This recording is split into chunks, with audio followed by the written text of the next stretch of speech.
मुई बहुत बहुत खुशी अच्छे कर्ता हिसाब से पाइबार सुजोगटा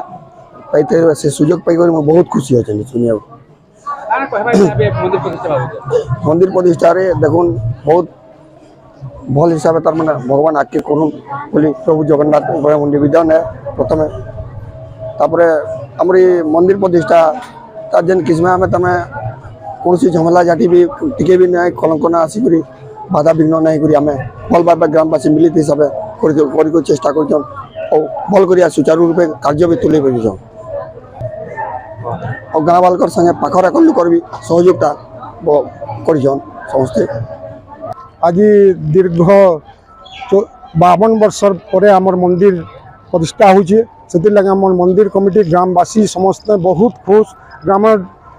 1974 रे आमर शिलान्यास जेनटा कि मुरजा से शिलान्यास करता आज 52 वर्ष पर से प्रतिष्ठा होचे प्रतिष्ठा करबार आगु आमर मंदिर के गरुड़ पक्षी आसिक आम जो लग्न बाहर कलु से गरुड़ पक्षी आसिक दीर्घ 5 दिन रहिले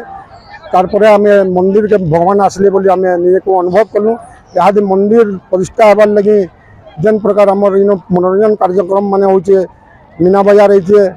लोक महोत्सव होचे दरबार होचे कीर्तन होचे पारायण होचे और लोक मानकर बहुत समागम होचे आज्ञा